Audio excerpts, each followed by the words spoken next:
જય માતાજી મિત્રો, હું રાણાભાઈ ઠાકોર। તો આજના વ્લોગની અંદર આપનું હાર્દિક સ્વાગત છે। તો મિત્રો આજે આપણે સવારમાં આવી ગયા છે ખેતરે। તમે પણ જોઈ શકો છો સાંજે વરસાદ થયેલો છે, તો જીરાની અંદર ખૂબ જ એવો ઝાકળ આવેલો છે, બરાબર। તો મિત્રો તમે જોઈ શકો છો દેશી ટેકનિક આપણી ઝાકળ ખંચેરવા માટેની।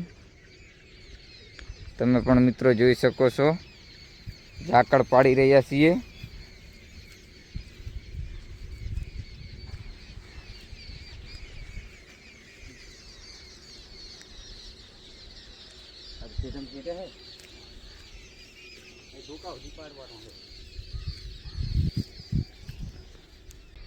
તો મિત્રો જીરાની અંદર અત્યારે તમે જોઈ શકો છો આ રીતની પોઝિશન છે। સાંજે આવેલો છે વરસાદ અને સવારમાં ખેતરમાં આવીને જોયું તો ઝાકળ ખૂબ જ પડેલો છે।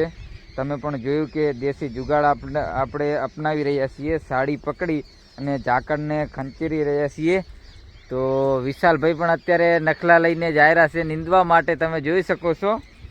તો મિત્રો તમારા ખેતરનું પણ તમે ધ્યાન રાખજો, કારણ કે તમારે જો આવું જીરું હોય તો દરેક ખેડૂતને કહેવા માગું છું કે અત્યારે જેટલી દવા છંટાય તે છાંટી નાખજો, કારણ કે ઝાકળની, કારણ કે આ ઝાકળ ખૂબ જ નુકસાન કરી શકે છે, તમારા ખેતરમાં ચરમી લાવી શકે છે, બરાબર। તો મિત્રો તમે પણ તમારા ખેતરનું ધ્યાન રાખજો અને દવાના છંટકાવ ચાલુ રાખજો, બરાબર, જેથી કરીને ખેતરની અંદર કોઈ નુકસાની ન આવી શકે। તો આ વાતનું ખાસ ધ્યાન રાખજો। અને ખેડૂત મિત્રો, જો તમે આ મારો વિડીયો જોતા હોય તો એટલો શેર કરો કે હરેક ખેડૂત મિત્રો સુધી પહોંચે, અને કોમેન્ટમાં રાય જણાવજો કે કમોસમી વરસાદના લીધે કેવું નુકસાન થઈ શકે। તો મિત્રો ખેડૂત મિત્રો આ વિડીયો મારા જોતા હોય તો લાઈક કરો, શેર કરો, સબસ્ક્રાઈબ કરો અને કોમેન્ટ કરો। તો આપણા નિકુલભાઈ પણ આપણી સાથે જ છે, બરાબર।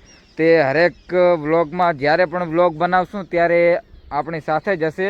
તો મિત્રો સપોર્ટ કરજો, જેટલો બને એટલો ખેડૂતને સપોર્ટ કરજો, અને મિત્રો હરેક ખેડૂત મિત્રો સુધી આ વિડીયો પહોંચાડજો, જેથી કરીને દરેક વ્યક્તિને ખબર પડે કે જીરાની અંદર આપણે દવાના છંટકાવ કરવા પડે, બરાબર। તો મિત્રો અત્યારે જીરાની સિઝન છે, કારણ કે ચોમાસું સિઝનની અંદર તો સરકારે ખાતાની અંદર 44,000 રૂપિયા આપી ને તમામ ખેડૂતોને શાંત કર્યા છે। કદાચ જો મિત્રો આ જીરાની અંદર મોટા પાયે એવું નુકસાન થાય તો સરકાર આની ભરપાઈ ન કરી શકે, કારણ કે આ ગમે તેમ તો કાચું સોનું કહેવાય। જો સરકારને આની ભરપાઈ કરવી હોય તો એક ખેડૂતના ખાતામાં કમસે કમ 10 લાખ રૂપિયા નાખવા પડે। સરકાર 10 લાખ રૂપિયા તો નાખી ન શકે। તો મિત્રો તમે પણ જાણો છો, બરાબર। તો આપણે આપણી કાળજી રાખવાની છે। ખેડૂત મિત્રોને કહું છું કે આપણે આપણી રીતે કાળજી રાખી અને દવાના છંટકાવ કરવાના છે। તો મિત્રો આપણે સવારમાં આવી અને ખેતરની અંદર આંટો મારી અને જોઈ લેવાનું કે કેવી પોઝિશન છે, બરાબર। મિત્રો આટલી મહેનત કરવા છતાં આપણે જ્યારે માર્કેટ યાર્ડની અંદર જ્યારે આપણે કોઈ પણ આપનું અનાજ લઈને જઈએ છીએ ત્યારે આપણને ટેકાના ભાવ પણ મળતા નથી। તો આ વિડીયો એટલો શેર કરો કે હરેક ખેડૂત મિત્રો સુધી પહોંચે, બરાબર। આટલી મહેનત કરવા છતાં આપણને ટેકાના ભાવ કેમ નથી મળતા? તો મિત્રો હરેક ખેડૂત મિત્રો સુધી હું તો કહું છું કે આ વિડીયો પહોંચાડો અને મારા વિડીયોની અંદર લાઈક કરજો, કોમેન્ટ કરજો, શેર કરજો। તો અહીંથી અમે વ્લોગ સમાપ્ત કરીએ છીએ।